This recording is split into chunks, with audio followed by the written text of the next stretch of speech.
असफंद की मौत की इत्तला आयशा आबिदीन को देना जिब्रील सिकंदर की जिम्मेदारी नहीं थी।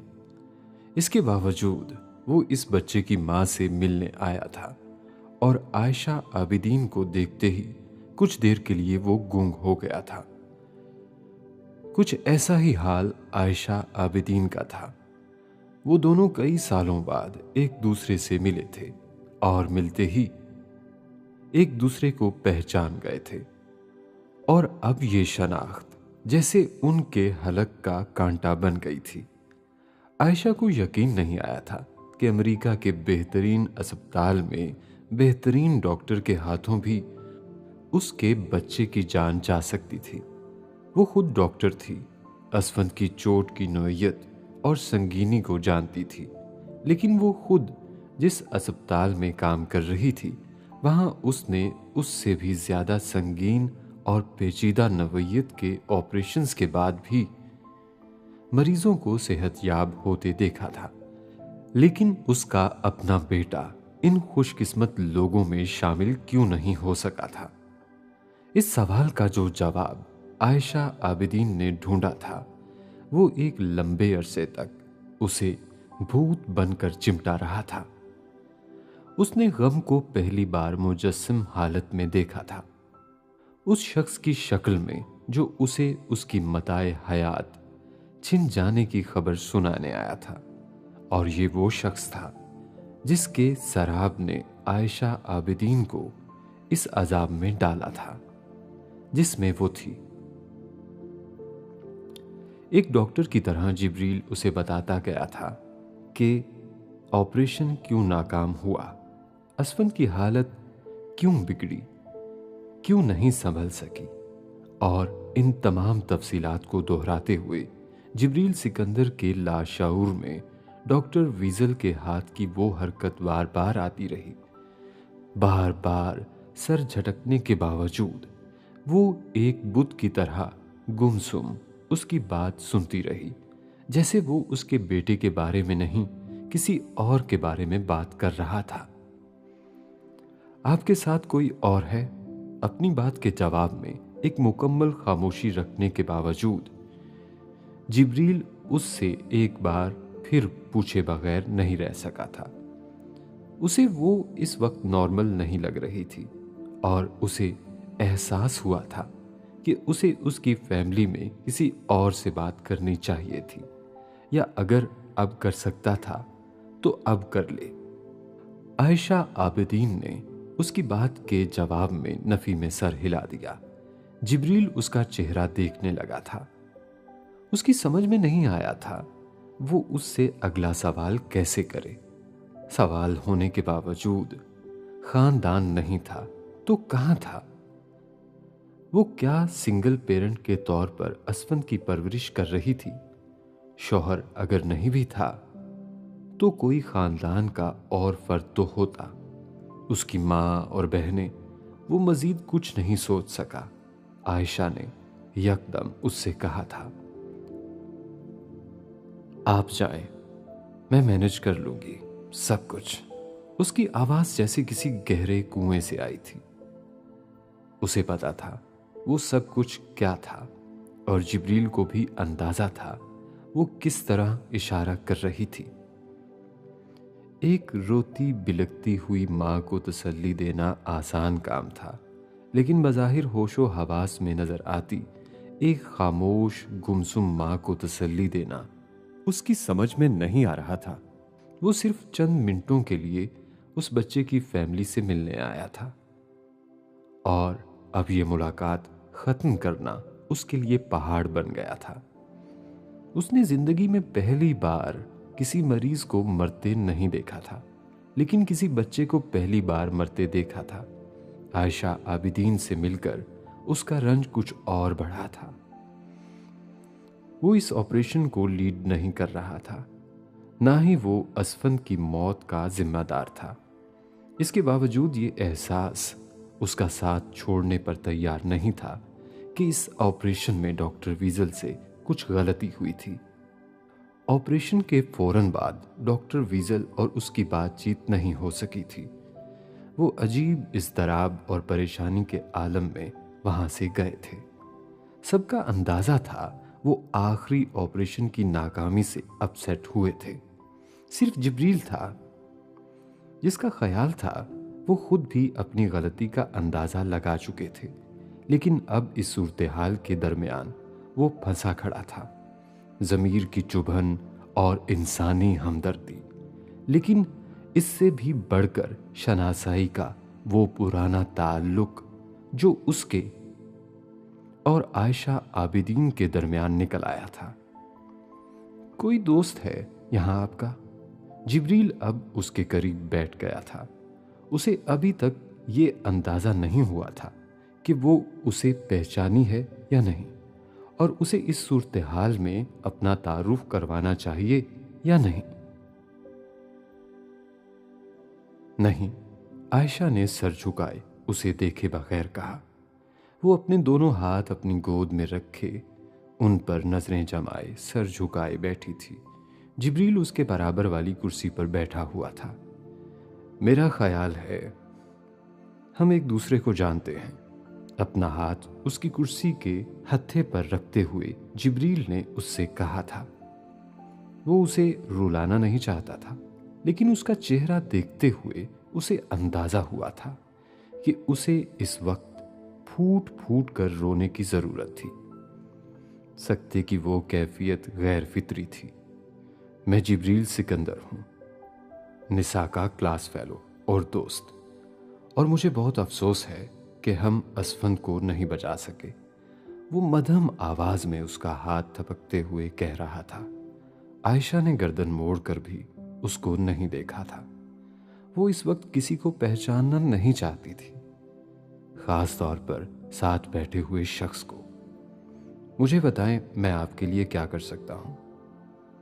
जिब्रील ने उसके हाथों की ठंडक महसूस की थी, यूं जैसे उसने बर्फ को हाथ में लिया था। वहां का टेम्परेचर भी आयशा आबदीन के वजूद की ठंडक को गायब करने में नाकाम हो रहा था। प्लीज मुझे तन्हा छोड़ दें, मेरी वजह से अपना वक्त जाया ना करें। आप डॉक्टर हैं, किसी को आपकी जरूरत होगी। उसने रुक रुक कर उससे कहा था। वो अब अपने हाथ अपने घुटनों के बीच दबाकर बैठ गई थी, यूं जैसे ये चाहती ना हो कि कोई उसका हाथ पकड़े, उसे तसल्ली दे। कुर्सी के कोने पर बैठी, अपने वजूद को जूतों के पंजों में टिकाए वो आगे पीछे झूल रही थी, यूं जैसे किसी गहरी सोच में, किसी जहनी इंतशार में हचकोले खा रही हो। वो पहली बार था कि जिब्रील ने आयशा आबदीन को गौर से देखा था। बेहद हैरानी के आलम में स्याह जीन्स और स्याही जैकेट में मलबूस, गर्दन के गिर्द एक ग्रे रंग का मफलर लपेटे उसकी हम उम्र वो लड़की अब उसकी हम उम्र नहीं लग रही थी। उसके कंधों से नीचे तक लहराते स्याह चमकदार बालों में जगह जगह सफेद बाल थे। उसकी रंगत जर्द थी और आंखें सुर्ख, यूं जैसे वो आदि रोने वालों में से थी या फिर सारी सारी रात जागने वालों में से। उसके सर पर वो हिजाब भी नहीं था जो सालों पहले उसकी पहचान था। डॉक्टर नूरीन इलाही के खानदान में वो हिजाब लेने वाली पहली और वाहिद लड़की थी, और बेहद अच्छी खानदानी इक़्तिदार रखने के बावजूद जिब्रील जानता था कि निसा और उसके खानदान का रुझान मजहब की तरफ नहीं था। सिर्फ आयशा आबिदीन थी जो मजहबी रुझान और बेहद वाज़े तौर पर ऐसी ही पहचान भी रखती थी, और इसकी वजह शायद उसका पाकिस्तान में क़याम पजीर होना था। ये जिब्रील का अंदाज़ा था। आयशा से उसकी कभी इतनी तफसीली मुलाकातें नहीं हुई कि उसे उसकी शख्सियत का सही अंदाज़ा हो पाता। वो जिस उम्र में उससे मिला था वो टीनेज थी, और इस उम्र में उसे बात बात पर मुस्कुराने और ब्लश करने वाली वो लड़की इनाया और रईसा जैसी ही लगी थी। उसने इससे ज्यादा गौर उस पर नहीं किया था, इसके बावजूद कि वो उसके फेसबुक पर मौजूद और कभी कभार उसकी तस्वीरों को लाइक करती नजर आती थी। फिर वो गायब हो गई थी। उसे निसा से पता चला था कि मेडिसिन की तालीम के दौरान ही उसकी शादी हो गई थी, और उस वक्त जिब्रील ने मुबारकबाद का मैसेज उसकी वॉल पर लगाना चाहा तो उसे पता चला कि वो अब उसके कॉन्टैक्ट्स में नहीं थी। आयशा आबिदीन से उसका वो पहला तारुफ बस यहीं तक ही रहा था। निसा और वो बहुत जल्द दो मुख्तलिफ स्टेटस के हॉस्पिटल्स में चले गए थे। उनके दरमियान एक दोस्त और क्लास फेलो के तौर पर मौजूद रिश्ता भी कुछ कमजोर पड़ने लगा था। निसा अब कहीं इंगेज थी और जिब्रील अपने प्रोफेशन में बेहद मसरूफ। और इस बेहद तेज रफ्तार से गुजरने वाली जिंदगी में आयशा आबिदीन किसी स्पीड ब्रेकर की तरह आई थी। जिब्रील ने उसकी बात के जवाब में कुछ कहने की बजाय अपना सेल फोन निकालकर उसमें से निसा का नंबर ढूंढने की कोशिश की थी। चंद लम्हों में उसे नंबर मिल गया था। क्या मैं निसा को फोन करके बुलाऊं? उसने आयशा से कहा। नहीं। जिब्रील उसका चेहरा देखकर रह गया। वो अजीब थी या हो गई थी, जिब्रील की समझ में नहीं आया, या फिर ये सदमा था जिसने उसे यूं बेहाल कर दिया था। जिब्रील को लोगों पर तरस आता था हमेशा ही, हमदर्दी उसकी घुट्टी में थी, लेकिन इसके बावजूद वो एक मसरूफ डॉक्टर था, एक एक मिनट देखकर चलने वाला। उसने वहां बैठे बैठे सोचा था, वो अस्पताल के मुतल्लिका शोबे से किसी को यहाँ भेजता है ताकि वो आयशा आबिदीन की मदद करे और उसके ख़ानदान के दूसरे अफराद से राब्ता कर सके। वो उठने लगा था जब उसने आयशा आबिदीन की आवाज़ सुनी थी। आपको पता है मेरे साथ ये सब क्यों हुआ है? वो रुककर उसे देखने लगा। वो उसकी तरफ मतवज्जो नहीं थी, लेकिन खुद कलामी के अंदाज में बोल रही थी। क्योंकि मैं अल्लाह की नाफरमान औरत हूं। अल्लाह ने मुझे सजा दी है। एहसन साद ठीक कहता है। जिब्रील उसे देखता रह गया था। आयशा आबिदीन ने जैसे वो बोझ उतार कर उसके सामने फेंकने की कोशिश की थी जो उसके लिए आजार बन गया था। एहसन साद कौन था जिब्रील नहीं जानता था, और वो उसके बारे में जो कहता था जिब्रील उसकी वजह से भी नावाकिफ था, मगर उसके वो दो जुमले उस दिन उसके पैरों की जंजीर बन गए थे। हशाम ने उसे देखते हुए चाय का मग खाली किया।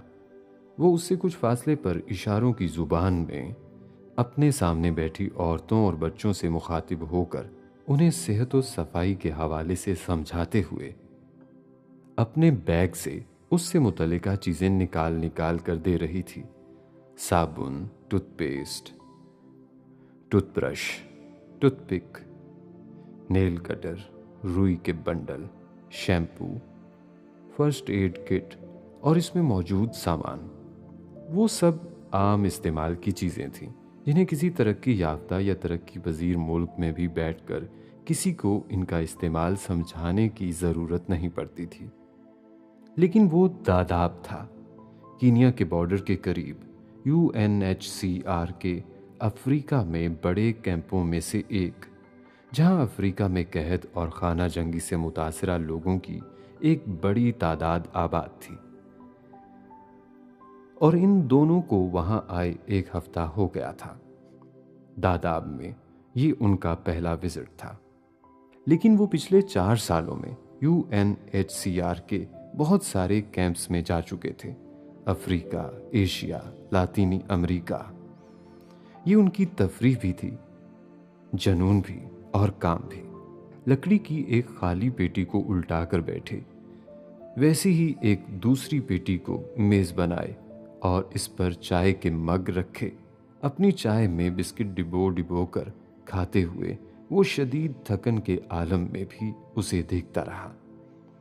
वो मुख्तलिफ जगहों पर नए आने वाले पनाहगुज़ीनों के साथ उस दिन सुबह से होने वाला उनका 28वां कैंप था। वो ग्रुप की शक्ल में निकले थे और अब 2-2 की टोलियों में नए लगे कैंपों में जा जाकर इंदराज करते हुए सेहत और सफाई के हवाले से सामान तकसीम करते फिर रहे थे और अब शाम होने वाली थी। हशाम ने अपना काम खत्म कर लिया था। गर्म पानी के फ्लास्क और पुश्त पर लदे बैग से मग और चाय का सामान निकालकर वो अपनी साथी के वापस आने से पहले ही चाय बनाकर उसका इंतजार कर रहा था। और वो अभी भी वहीं थी, इसी तरह अपने काम में महव। उसने अपना मग दोबारा चाय से भरा। वो उसके साथ दुनिया के बहुत सारे मुल्कों में जा चुका था और लोग कोई भी हो, जुबान कोई भी हो, उसने अपनी साथी को कभी किसी दिक्कत का शिकार नहीं देखा था। वो इशारों की जुबान की माहिर थी, लेकिन हशाम जानता था वो इशारों के बगैर भी किसी गूंगे से उसके दिल का हाल निकलवा लेती। एक अजीब गर्मजोशी थी उसमें जो किसी का भी दिल मोम करके रख देती, और अब यही कर रही थी। उन गंदे, कमजोर, बीमार, कहतज़दा, तबाहाल लोगों के बीच बैठी वो प्रोफेशनल महारत से अपना काम करते हुए इशारों की जुबान और टूटी हुई मुकामी जुबान में उनसे गपशप करने की कोशिश कर रही थी। बच्चों के साथ हल्की फुल्की छेड़छाड़, औरतों के साथ मुस्कुराहटों और मुआनकों का तबादला। वो अपना काम खत्म करने के करीब थी। उसके पास मौजूद सामान खत्म हो चुका था और इस सामान से खाली होने वाला बैग उसने एक 5 साला बच्चे को उड़ाने वाले अंदाज में दिया था, जो बार बार इस बैग को लेने के लिए हाथ फैला रहा था। और फिर हशाम ने एक छोटी बच्ची को उसके बालों में लगी हुई एक खूबसूरत हेयर पिन को छूते देखा। वो जमीन पर पड़े एक लकड़ी के क्रेट पर बैठी थी और वो बच्ची उसके अकब में जाकर उसके तकरीबन जूड़े वाले अंदाज में लिपटे हुए बालों को छेड़ रही थी। और फिर उसने इस हेयर पिन को उतारने की कोशिश की। हशाम ने उसे पलटकर उस बच्ची को उठाकर अपनी गोद में लेते देखा और फिर अपने बालों में लगी हुई हेयर पिन उतारकर उसने बच्ची के घुंघराले बालों में लगा दी और उसे गोद से उतारते हुए वो उठ खड़ी हुई और बिलाखिर हशाम की तरफ मुतवज्जो हुई, जो तब तक चाय का दूसरा मग भी खत्म करने के करीब था। उन्हें वहां से अभी काफी दूर चलकर जाना था, जहां से उन्हें UNHCR की गाड़ी मिल जाती, जो उन्हें उस जगह ले जाती जहां पर उन तमाम वर्कर्स की रिहाइश थी। हशाम ने उसे बिलाखिर अपनी तरफ आते देखा। वो दूर से मुस्कुराई। हशाम ने भी उसकी मुस्कुराहट का जवाब मुस्कुराहट से दिया। तुम हर काम बहुत जल्दी कर लेते हो। उसके करीब आकर लकड़ी के एक औंधे हुए क्रेट पर बैठे हुए उसने जैसे हशाम को सराहा। वो वाकई अपने जिम्मा लगाए हुए तमाम काम बहुत तेजी से करने का आदी था। अक्लमंद हूं इसलिए उसने जवाबन मुस्कुराते हुए चाय का वो मग उसकी तरफ बढ़ाया, जिसमें पड़ी चाय के ठंडा होने पर उसने उसे फेंक कर उसके लिए भी दोबारा चाय बनाई थी। मुझसे भी ज्यादा, उसकी साथी ने चाय का मग हशाम से लेते हुए बेहद जताने वाले अंदाज में कहा।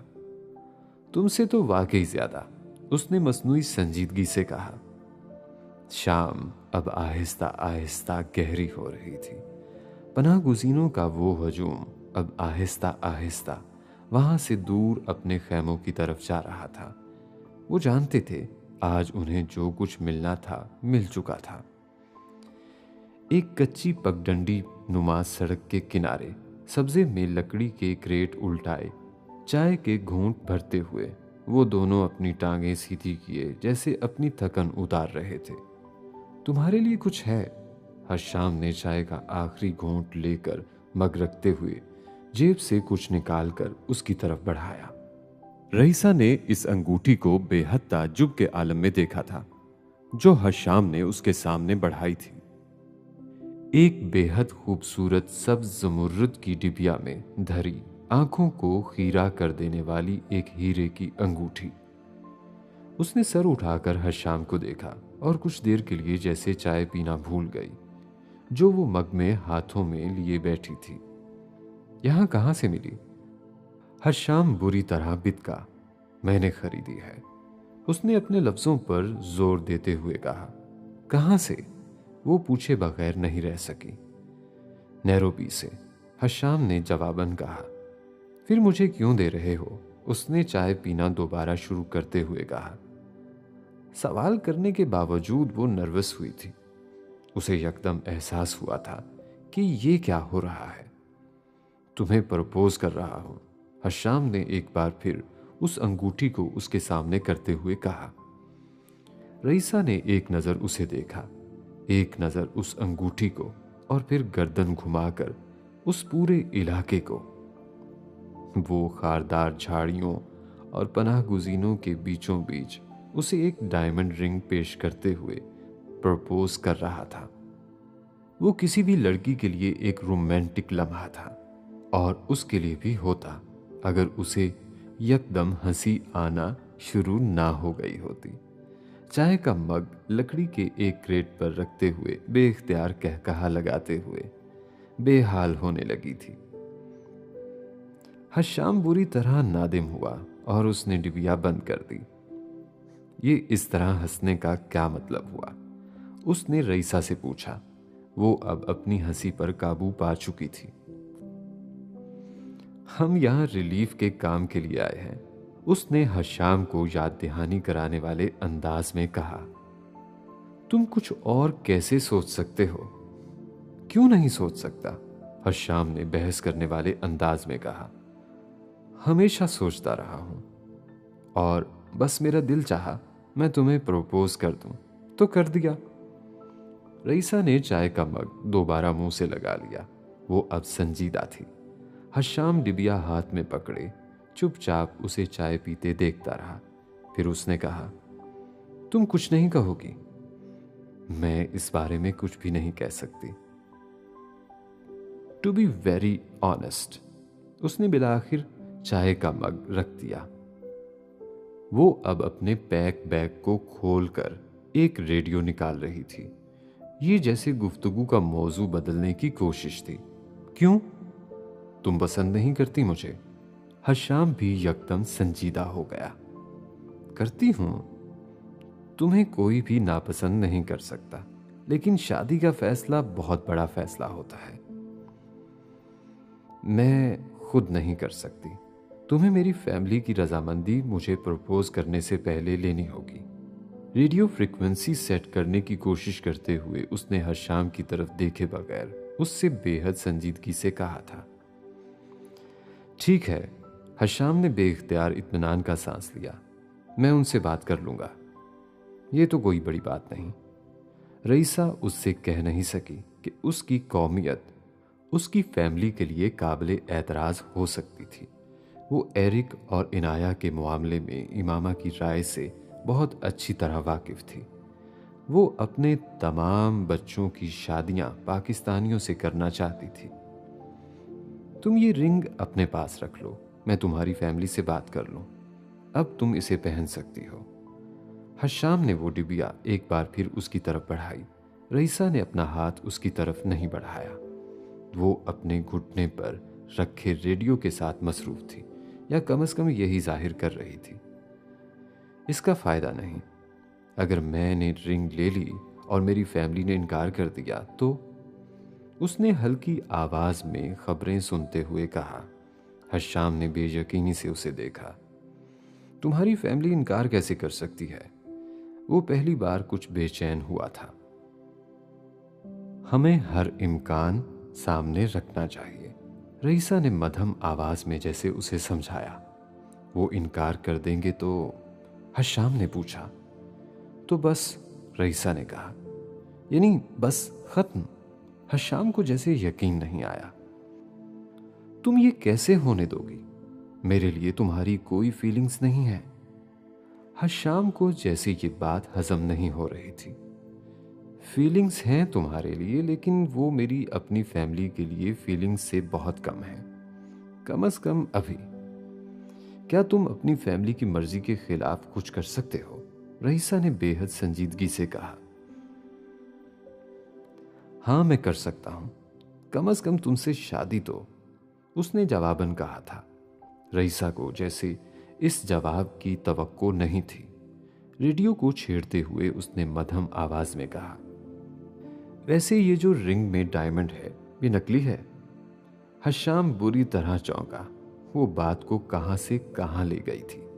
उसने बेइख्तियार हाथ में पकड़ी डिबिया खोली और उसमें से अंगूठी निकालकर उसे आंखों के पास ले जाते हुए बोला, तुम्हें कैसे पता चला? क्योंकि मैंने इसे अच्छी तरह देखा है। मेरी मम्मी के पास बहुत सारे डायमंड्स हैं। मैं डायमंड पहचान सकती हूँ, रईसा ने इसी अंदाज में कहा। वो वीकेंड पर नैरोबी गए थे और ज्वेलरी की मार्केट में फिरते हुए एक दुकान पर रईसा को ये अंगूठी अच्छी लगी थी जो हशाम ने उसे बताए बगैर खरीद ली थी। वो उसे इसी अंगूठी के साथ प्रपोज करना चाहता था। मुझे यकीन नहीं आ रहा तुमने मुझे तब क्यों नहीं बताया। मैंने तो डायमंड की रिंग के तौर पर बहुत महंगा खरीदा है इसे। हशाम हैरान होने से ज्यादा शर्मिंदा हुआ। मुझे ये थोड़ी पता था कि तुम इसे खरीदना चाहते हो। मुझे तो बस अच्छी लगी थी और ज्वेलर कह रहा था डायमंड है, तो मैं उसे शर्मिंदा नहीं करना चाहती थी ये बता करके ये डायमंड नहीं है, रईसा ने उससे कहा। हशाम ने कुछ मायूसी के आलम में इस रिंग को डिबिया में रखकर डिबिया बंद कर दी। रईसा ने उसके तासुरात देखे और हाथ बढ़ाकर तसल्ली देने वाले अंदाज में उससे वो डिबिया ली। तुम्हारा बड़ा नुकसान हो गया, उसने जैसे हशाम को तसल्ली दी। नहीं, इतना नुकसान नहीं हुआ जितनी शर्मिंदगी हुई है कि मैं एक नकली डायमंड के साथ तुम्हें प्रपोज कर रहा था। रईसा ने उसे तसल्ली देने वाले अंदाज में कहा, परेशान मत हो, मैं इसे रख लेती हूं। अगर मेरी फैमिली मान गई तो मैं यही रिंग पहन लूंगी। वो बेइख्तियार हंस पड़ा। वो अंगूठी जो वो मोहब्बत में लेने पर तैयार नहीं थी, हमदर्दी में ले रही थी। वो वाकई फलाही कारकुन थी। हंस क्यों रहे हो? वो हैरान हुई। खुश हूं इसलिए, हशाम ने जवाबन कहा। मुझे पत्थरों में डायमंड की पहचान हो ना हो, इंसानों में है। और मैंने एक नकली डायमंड एक असली डायमंड को दिया था। कम से कम मुझे इस बारे में कोई शुबा नहीं। हशाम ने इतने साल के साथ में उसे पहली बार शर्म से सुर्ख होते देखा। वहां अब खामोशी थी, हवा की सरसराहट, उतरती शाम और इसमें रेडियो पर चलने वाला न्यूज बुलेटिन जिसमें बहरीन में एक तैयारे के क्रैश होने की खबर दी जा रही थी। गाड़ी पोर्च में आकर रुकी और अंदर से इमामा बड़ी तेज रफ्तारी से बाहर निकली थी। गाड़ी तब तक रुक चुकी थी और उसकी अगली सीट से एरिक उतर रहा था। पहली नजर में इमामा उसे पहचान नहीं सकी। वो वाकई बदल गया था। लंबा तो वो पहले भी था, लेकिन अब वो पहले की तरह बहुत दुबला पतला नहीं रहा था। उसके हाथों में 2 गुलाब की कलियों और चंद सब्ज शाखों का एक छोटा सा बुके था। हमेशा की तरह इमामा को याद था वो बचपन में भी उसे इसी तरह एक फूल और 2 पत्तियों वाली शाखें अक्सर देता था जब भी उसे किसी खास मौका पर मिलने आता था। और बाज दफा वो पूरा गुलदस्ता उसके घर के लॉन से ही बनाया गया होता था। एरिक उसे सलाम के बाद गले मिलने के लिए बेख्तियार आगे बढ़ा, फिर झेप कर खुद ही ठटका। शायद उसे कोई ख्याल आ गया था। इमामा ने आगे बढ़कर थपकने वाले अंदाज में उसके गिर्द बाजू फैलाया था। मैं तुम्हें पहचान ही नहीं सकी। तुम बड़े हो गए हो, बहुत बदल भी गए हो, उसने एरिक से कहा। वो मुस्कुराया। लेकिन आप नहीं बदली, आप वैसी ही हैं। वो हंस पड़ी थी। सुनने में कितना अच्छा लगता है कि कुछ नहीं बदला, हालांकि सब कुछ बदल गया है। मैं भी बूढ़ी हो गई हूं, वो हंस रही थी। बुढ़ापे की डेफिनेशन अब शायद बदल गई होगी, एरिक ने बरजस्तगी से कहा।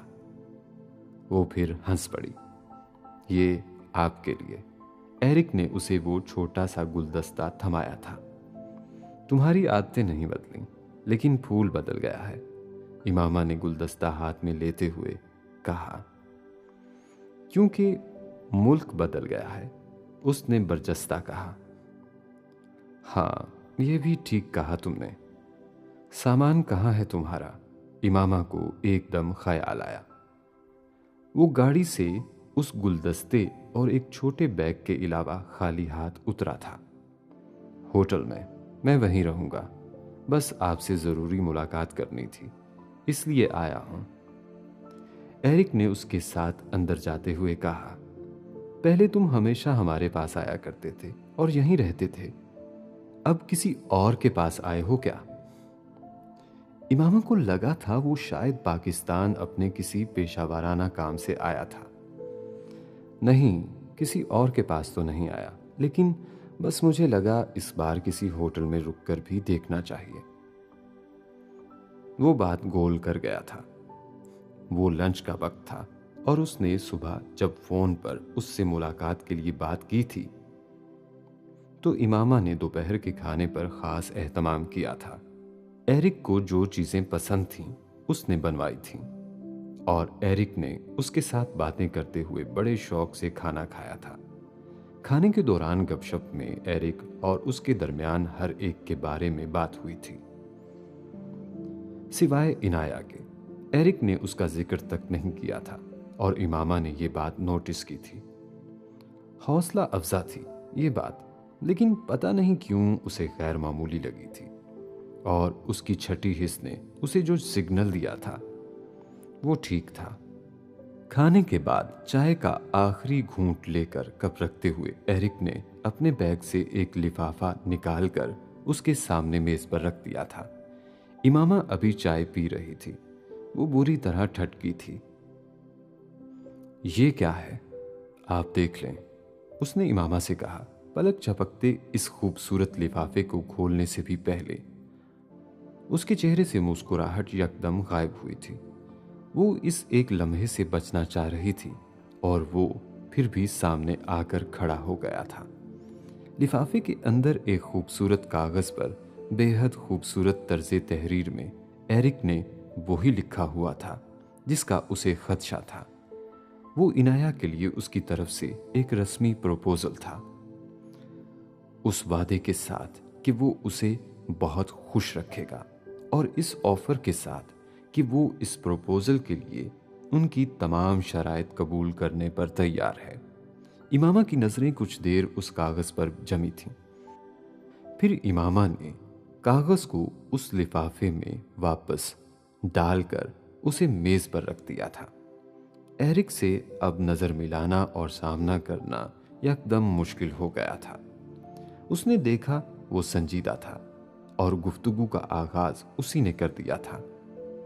आपने कई साल पहले मुझसे कहा था मैं पढ़ लिख कर कुछ बन जाऊं, फिर आपसे इस बारे में बात करूं और तब तक मैं इनाया से भी इस मौजू पर कभी बात ना करूं।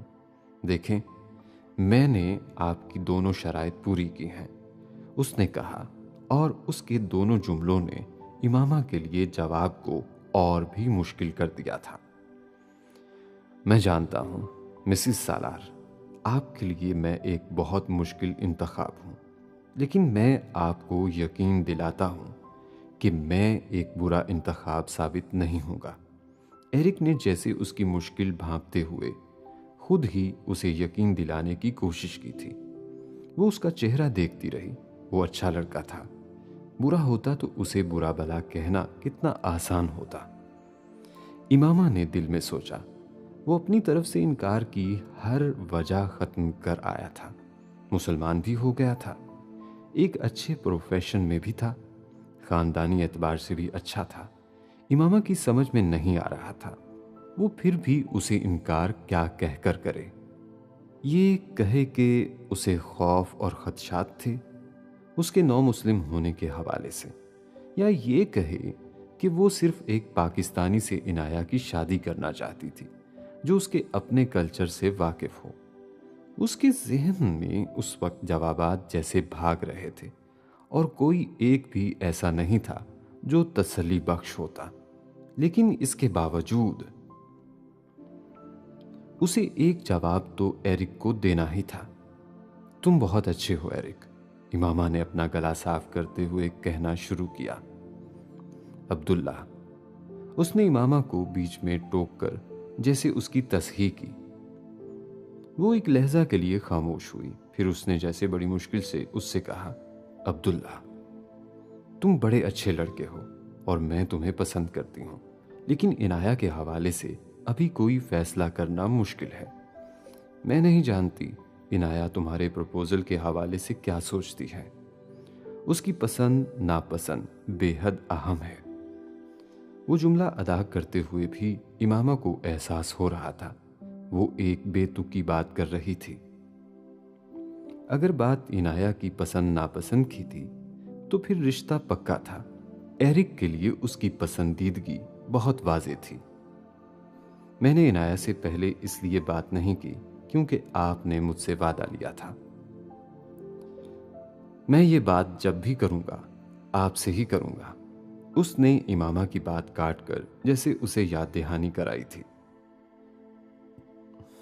मैं सालार से बात करूंगी। तुम 2 हफ्ते पहले आ जाते तो उनसे तुम्हारी मुलाकात हो जाती। वो यहीं थे कुछ दिन, इमामा ने जवाबन कहा था। फौरन हाँ कह देने से ये बेहतर था।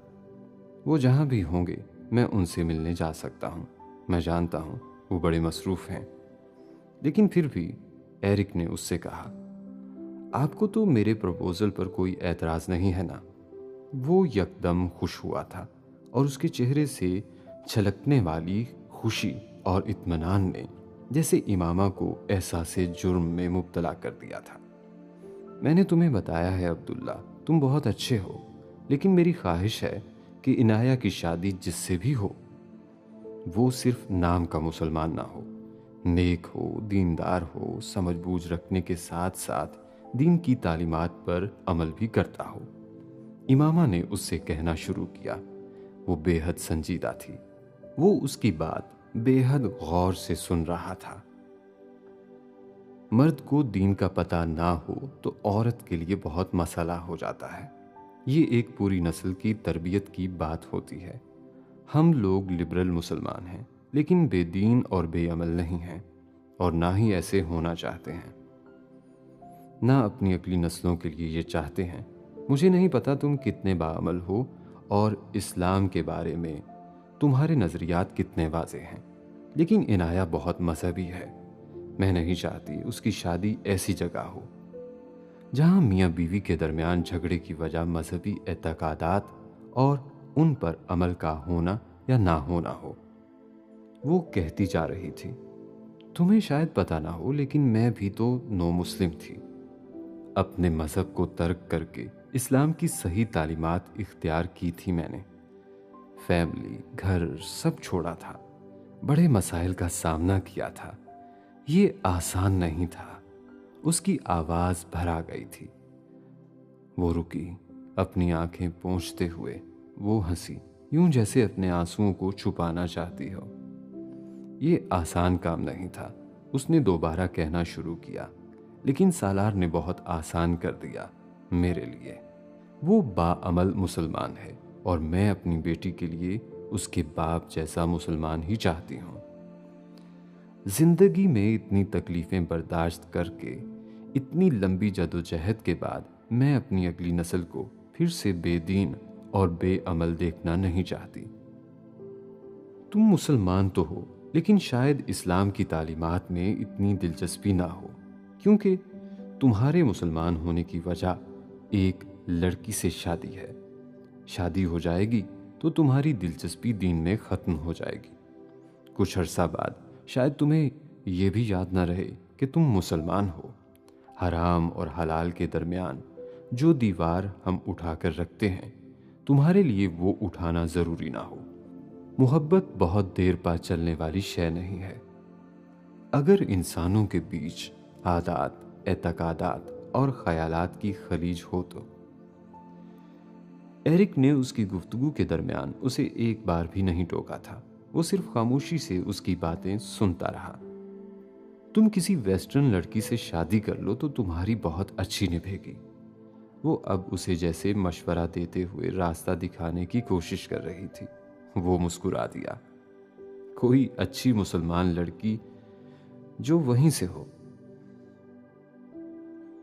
वो जो भी होगी, आपकी बेटी तो नहीं होगी, मिसेस सालार। इस बार उसने इस लंबी गुफ्तगू के दौरान पहली बार इमामा को टोका। इमामा खामोश हो गई। आपने अच्छा किया ये सब कुछ कहा मुझसे। जो भी आपके खदशात हैं मैं अब नहीं देख सकता हूं और आपको वजाहत भी दे सकता हूं। 9 साल हो गए हैं मुझे अब्दुल्ला बने, लेकिन मुझे लगता है मुसलमान मैं बहुत पहले से था, तब से जब आप लोगों के खानदान से मिलना शुरू हुआ था। वो बहुत सोच सोच कर ठहर ठहर कर कह रहा था। मैं बहुत ज़्यादा बाअमल और बाकिरदार मुसलमान नहीं हूँ, आपके बेटों जैसा तो बिल्कुल भी नहीं हूँ, लेकिन अपने आस पास नज़र आने वाले बहुत से मुसलमानों से बेहतर हूँ। 9 साल में मैंने अपने दीन के हवाले से सिर्फ हराम और हलाल ही को नहीं समझा, और भी बहुत कुछ समझने की कोशिश की है। मुझे पता है आप ख़त्म नबूवत पर यकीन नहीं रखती थी, रसूल अल्लाह सल्लल्लाहु अलैहि वआलिहि वसल्लम को आखिरी नबी तस्लीम नहीं करती थी। फिर आप ताइब होकर मुसलमान हुई। मुझसे ये मत पूछिएगा कि ये मुझे किसने बताया, लेकिन मैं ये जानता हूँ और इसलिए आपसे ये तवक्को रखता हूँ कि आप मुझसे ज़्यादा हमदर्दी रखेंगी। आपकी तरह मैं भी अपनी अगली नस्ल को अच्छा इंसान और मुसलमान देखना चाहता हूँ, सिर्फ मुसलमान नहीं।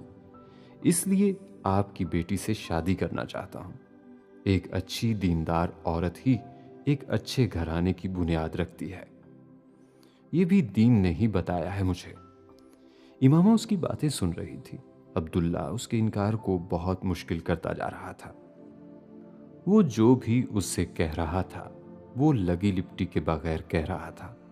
मुझे इनाया बहुत अच्छी लगती है, मोहब्बत करता हूँ उससे, लेकिन शादी का फैसला सिर्फ मोहब्बत की वजह से नहीं लिया। ना ही मजहब की तब्दीली मोहब्बत का नतीजा है। मेरी ज़िंदगी में आप और आपकी फैमिली का एक बहुत पॉजिटिव रोल रहा है। मैं आप लोगों के मज़हब से बाद में मुतासिर हुआ था। आप लोगों की इंसानियत और मेहरबानी से पहले मुतासिर हुआ था। और मेरी ज़िंदगी के एक बहुत मुश्किल फेज़ में मुझे आप लोगों का हुस्न सलूक याद है। एक एक चीज़ आप कहें तो मैं दोहरा सकता हूँ। मैं इस मज़हब के हिसार में आ गया था जो ऐसे खूबसूरत इंसान बनाने की सलाहियत और कुदरत रखता था। मैं इस वक्त बहुत छोटा था। आप लोगों के लिए जो महसूस करता था उसे आप लोगों को बता नहीं सकता था। अब इतने सालों बाद मुझे मौका मिला है तो मैं बता रहा हूं। वो रुका, सर झुकाए बहुत देर खामोश रहा। आप लोग मेरी जिंदगी में ना आते तो मैं एक बहुत बुरा इंसान बनता। पापा की मौत के बाद मैं वैसे ही था जैसे समंदर में एक छोटी सी कश्ती जिसकी कोई सिमत नहीं होती, डूब जाती तो डूब जाती। मैं उस वक्त बहुत दुआ किया करता था कि मिस्टर सालार सिकंदर को कुछ ना हो, उनका ट्रीटमेंट सही हो जाए, क्योंकि मैं नहीं चाहता था आपके घर में वो तकलीफ आए जिससे मैं और मेरी फैमिली गुजर रही थी। वो चुप हो गया। इमामा भी बोल नहीं सकी। पानी दोनों आंखों में था और दर्द भी, और ये दोनों चीजें छुपाने की कोशिश में थे। मैं पाकिस्तान सिर्फ आपसे बात करने और ये सब बताने के लिए आया हूं कि आपने अपनी बेटी की तरबियत बहुत अच्छी की है। वो बहुत इज्जत और हया वाली है, और मैंने इतने सालों में उसके लिए मोहब्बत का जज्बा रखने के बावजूद इन हदूद का एहतराम किया है जो आपने उसके लिए तय की हैं और जिसे उसने कभी नहीं तोड़ा। मैं आपकी बेटी को इतनी ही इज्जत और एहतराम के साथ अपनी जिंदगी और घर का हिस्सा बनाना चाहता हूँ। अब्दुल्ला ने अपने बैग से एक छोटी सी डिबिया निकालकर इस लिफाफे के ऊपर रख दी। जो उसने मेज पर रखा था। इस खूबसूरत लिफाफे के ऊपर एक खूबसूरत सुर्ख डिबिया में इनाया सिकंदर का नसीब था, जो इतना ही खूबसूरत था। नम आंखों के साथ इमामा उस डिबिया पर से नजरें नहीं हटा सकी। उसकी मर्जी से कभी कुछ नहीं होता था, लेकिन जो भी होता था वो बेहतरीन होता था। रिंग खूबसूरत है पर नकली है।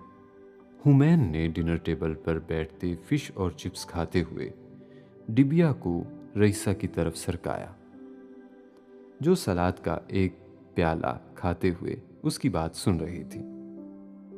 खुली हुई डिबिया को बंद करते हुए उसने उसी हाथ से अपने ग्लासेस ठीक किए और बड़े तहम्मुल से कहा, मैं जानती हूं।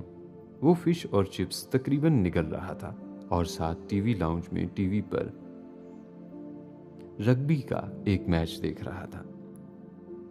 रईसा वीकेंड गुजारने वहां आई थी अमेरिका वापस आने के बाद, और अगले दिन इनाया भी वहां पहुंच रही थी, और उस वक्त एक फास्ट फूड से होम डिलीवरी सर्विस के जरिए मंगाया गया खाना खाने में मसरूफ थे जब रईसा ने वो अंगूठी उसे दिखाई थी। तुमने किसी को देनी है या तुम्हें किसी ने दी है? हुमैन ने मैच देखते देखते चिली सॉस की बोतल तकरीबन अपनी प्लेट में खाली करते हुए उससे पूछा। हशाम ने दी है, रईसा ने किसी तमहीद के बगैर मध्यम आवाज में बेहद संजीदगी से कहा। इस बार हुमैन ने स्क्रीन से नजरें हटा ली थी। जब वो वापस आएगा तो मैं उसे वापस कर दूंगी, उसने एक लम्हा के तवक्कुफ के बाद उसी सांस में कहा। मतलब हुमैन अब संजीदा हो गया था। उसने मुझे प्रपोज किया है, लेकिन मैंने उसका प्रपोजल कबूल नहीं किया। मैं चाहती हूं पहले दोनों फैमिलीज आपस में बात कर लें, रईसा ने उसे मुख्तसरन बताया। लेकिन हशाम तो अभी अपनी फैमिली के साथ बहरीन में होगा, उसकी फैमिली क्या वहां से आकर बात करेगी? हुमैन ने जवाबन उससे पूछा। वो दोनों हशाम और उसकी फैमिली के हवाले से बात कर रहे थे। 3 दिन पहले बहरीन में होने वाले रॉयल फैमिली के इस फिजाई हादसे में वहां के हुक्मरान और उसकी फैमिली के 6 अफराद की हलाकत हुई थी। बहरीन का हुक्मरान हशाम का ताया था, और इस हादसे की इत्तला मिलने के फौरी बाद हशाम अपनी फैमिली के साथ बहरीन चला गया था। रईसा भी उसके साथ ही अमेरिका वापस आई थी। हशाम तो आ जाएगा अगले हफ्ते, लेकिन उसकी फैमिली अभी रहेगी वहां, रईसा ने उससे कहा। तो फिर क्या होगा? हुमैन ने दोबारा चिप्स खाना शुरू करते हुए कहा। इसीलिए तो तुमसे बात कर रही हूं, तुम बताओ, रईसा ने उसे जवाबन कहा। मम्मी करेंगी साफ साफ 2 टोक इनकार। चिली सॉस में मछली का टुकड़ा डिबोते हुए हुमैन ने जैसे मुस्तकबिल का नक्शा 2 जुमलों में उसके सामने खींचा। हाँ मुझे पता है, रईसा ने गहरा सांस लिया। तुम्हें पसंद तो नहीं है ना? हुमैन ने उससे इसी तरह सरसरी से अंदाज में पूछा, जैसे ये कोई आम सी बात थी। है, उसने यकलफ्सी जवाब दिया और एक पूरा जैतून उठाकर निकला। टू बैड, बहुत बुरा, हुमैन ने जैसे अफसोस करने वाले अंदाज में कहा। इनाया और अब्दुल्ला का पता है तुम्हें? इसके बावजूद तुमने... रईसा ने उसकी बात काटी। हशाम पैदाइशी मुसलमान है, लेकिन बहरीनी है, बल्कि अरब है। हुमैन ने उसे बात मुकम्मल करने का मौका नहीं दिया था। वैसे तो वो अमरीकी है, रईसा ने जैसे मुदाफियाना अंदाज में कहा। अमरीकी तो मम्मी को वैसे ही जहर लगते हैं। हुमैन ने बेहद इत्मीनान से तस्वीर का एक और तारीक पहलू उसे दिखाया। इसीलिए तो तुमसे बात कर रही हूं। रईसा ने सलाद खाना बंद कर दिया। तुम एक बात बताओ, तुम्हें वो सिर्फ पसंद है या मोहब्बत वगैरह है? रईसा ने उसे जवाबन घूरा। सिर्फ जनरल नॉलेज के लिए पूछ रहा हूं, हुमैन ने मुदाफियाना अंदाज में बेख्तियार कहा। यह जनरल नॉलेज का सवाल नहीं है, रईसा ने जताने वाले अंदाज में कहा। कॉमन सेंस का होगा फिर। वो तो मेरी वैसे ही खराब है। प्लेट साफ करते हुए हुमैन ने बेहद इत्मीनान से कहा। तुम कुछ कर सकते हो या नहीं? रईसा ने उसको अगला जुमला बोलने से पहले कहा। मैं सिर्फ कोशिश कर सकता हूं, लेकिन इसका फायदा क्या? लेकिन सबसे पहले यह जरूरी है कि तुम मेरी मुलाकात हशाम से कराओ। मैं देखना चाहता हूं तुम्हारे हवाले से वो दरअसल कितना सीरियस है। वो मैं करवा दूंगी, वो मसला नहीं है, रईसा ने कुछ मुतमईन होते हुए कहा। और अगर मम्मी या बाबा नहीं मानते फिर? हुमैन ने यकदम उससे कहा। वो खामोश बैठी रही।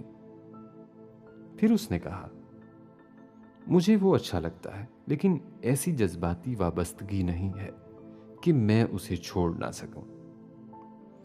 अच्छे की उम्मीद रखनी चाहिए, लेकिन बदतरीन के लिए तैयार रहना चाहिए।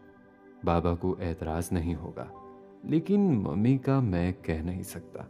कोशिश करूंगा, लेकिन हशाम ने अपनी फैमिली से बात की है तुम्हें प्रपोज करने से पहले, क्योंकि अगर उसकी फैमिली को कोई एतराज हुआ तो मम्मी बाबा में से कोई भी इस प्रपोजल पर गौर नहीं करेगा। हुमैन को बात करते करते ख्याल आया था, अपनी फैमिली से बात करके ही उसने मुझसे बात की है। उसकी फैमिली को कोई एतराज नहीं है। रईसा ने उसे जैसे यकीन दहानी कराई। हुमैन उसकी बात सुनते हुए अपने मेज पर धरे फोन की स्क्रीन पर कुछ देख रहा था और अपनी उंगली से स्क्रीन को स्क्रॉल कर रहा था। रईसा को लगा उसने उसकी बात गौर से नहीं सुनी। तुम मेरी बात सुन रहे हो? रईसा ने जैसे उसे मतवज्जो किया। हाँ, मैं हशाम को सर्च कर रहा हूं, उसने जवाबन कहा। क्या? रईसा चौंकी। हशाम को और उसकी फैमिली को पता है कि तुम अडॉप्टेड हो। हुमैन इसी तरह स्क्रीन स्क्रॉल कर रहा था। हशाम को पता है तो जाहिर है उसकी फैमिली को भी पता होगा। वो एक लम्हे के लिए ठटकी और फिर बोली। ओह! हुमैन अपने फोन की स्क्रीन पर कुछ पढ़ते बेख्तियार चौंका था। क्या हुआ? रईसा चौंकी। तुम्हारे लिए एक अच्छी खबर है और शायद बुरी भी। हुमैन ने एक गहरा सांस लेकर सर उठाया और उसे देखा और फिर अपना फोन उसके सामने रख दिया। वो शख्स दीवार पर लगी रईसा की तस्वीर के सामने पिछले 15 मिनट से खड़ा था, पलकें झपकाए बगैर, टिकटकी बांधे, उस लड़की का चेहरा देखते हुए, चेहरे में कोई शबाहत तलाश करते हुए। सालार सिकंदर के शजरा में दबे आतिश फिशा की शुरुआत ढूंढते हुए। अगर वो उस शख्स को निशाना बना सकता था तो इसी एक जगह से बना सकता था। वो होंठ काटते हुए कुछ बड़बड़ा भी रहा था। खुद कलामी, एक स्कैंडल का ताना बाना तैयार करने के लिए एक के बाद एक मकरो फरेब का जाल, वजूहात, हकायक को छुपाने वो एक गहरा सांस लेकर अपने अकब में बैठे लोगों को कुछ हिदायत देने के लिए मुड़ा था। CIA हेडक्वार्टर्स के इस कमरे की दीवारों पर लगे बोर्ड्स छोटे बड़े नोटिस, फोटोग्राफ्स और एड्रेसेस की चिटों से भरे हुए थे। कमरे में मौजूद चंद आदमियों में से 3 उस वक्त भी कंप्यूटर पर मुख्तलिफ डाटा खंगालने में मसरूफ थे। ये काम वो पिछले 1.5 माह से कर रहे थे। उस कमरे में जगह जगह बड़े बड़े डिब्बे खुले पड़े थे जो मुख्तलिफ फाइल्स, टेप्स, मैगजीन्स और न्यूज़पेपर्स के तराशों और दूसरे रिकॉर्ड से भरे हुए थे। कमरे में मौजूद रिकॉर्ड कैबिनेट्स पहले ही भरी हुई थी।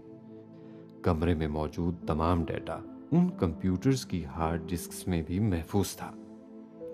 कमरे में मौजूद 2 आदमी पहले 1.5 माह सालार सिकंदर के बारे में ऑनलाइन आने वाला तमाम रिकॉर्ड और मालूमात इकट्ठी करते रहे थे। कमरे में मौजूद तीसरा शख्स सालार और उसकी फैमिली के हर फर्द की ईमेल्स का रिकॉर्ड खंगालता रहा था। चौथा शख्स उसकी फैमिली और माली मालूमात को चेक करता रहा था। इस सारी जद्दोजहद का नतीजा इन तस्वीरों और शजराए नस्ब की सूरत में उन बोर्ड्स पर मौजूद था। वो 4 अफराद दावा कर सकते थे कि सालार और उसकी फैमिली की पूरी जिंदगी का रिकॉर्ड अगर खुदा के पास मौजूद था तो उसकी एक कॉपी उस कमरे में भी थी। सालार की जिंदगी के बारे में कोई ऐसी चीज नहीं थी जो उनके इल्म में नहीं थी या जिसके बारे में वो सबूत नहीं दे सकते थे।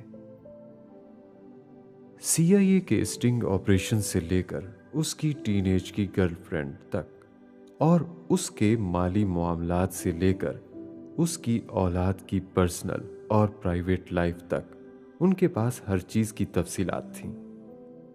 लेकिन सारा मसला ये था कि 1.5-2 माह की इस मेहनत और पूरी दुनिया से इकट्ठे किए हुए इस डेटा में से वो ऐसी कोई चीज नहीं निकाल सके थे जिससे वो उसकी किरदार कुशी कर सकते। वो टीम जो 15 साल इस तरह के मकासद पर काम करती रही थी, ये पहली बार था कि वो इतनी सरतोड़ मेहनत के बावजूद उस शख्स और उसके घराने के किसी शख्स के हवाले से किसी किस्म का स्कैंडल ढूंढ नहीं पाई थी। 200 पॉइंट्स की जो चेकलिस्ट उन्हें दी गई थी वो 200 क्रासेस से भरी हुई थी और ये उनकी जिंदगी में पहली बार हो रहा था। उन्होंने ऐसा साफ रिकॉर्ड किसी का नहीं देखा था। किसी हद तक सताइश के जज्बात रखने के बावजूद वो एक आखिरी कोशिश कर रहे थे। एक आखिरी कोशिश। कमरे के एक बोर्ड से दूसरे और दूसरे से तीसरे बोर्ड तक जाते जाते वो आदमी सालार की फैमिली ट्री की इस तस्वीर पर रुका था। इस तस्वीर के आगे कुछ और तस्वीरें थीं और उनके साथ कुछ बुलेट पॉइंट्स।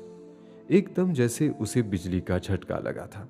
उसने उस लड़की की तस्वीर के नीचे उसकी तारीख पैदाइश देखी, फिर मुड़कर कंप्यूटर के सामने बैठे हुए आदमी को वो साल बताते हुए कहा, देखो इस साल इन डेट्स पर ये कहाँ था। कंप्यूटर पर बैठे हुए आदमी ने चंद मिनटों के बाद स्क्रीन पर नमूदार होने वाली तहरीर पढ़ते हुए कहा, पाकिस्तान। सवाल करने वाले आदमी के होंठों पर बेइख्तियार मुस्कुराहट आई थी। कब से कब तक? उस आदमी ने अगला सवाल किया। कंप्यूटर के सामने बैठे हुए शख्स ने कीबोर्ड पर उंगलियों को हरकत देते हुए स्क्रीन पर देखते हुए उसे तारीखें बताईं। आखिरकार हमें कुछ मिल ही गया। उस आदमी ने बेइख्तियार एक सीटी बजाते हुए कहा, उन्हें जहाज डिबोने के लिए तारपीडो मिल गया था। ये 15 मिनट पहले की रुदात थी। 15 मिनट बाद वो अब जानता था कि उसे इस आतिशफिशां का मुंह खोलने के लिए क्या करना था।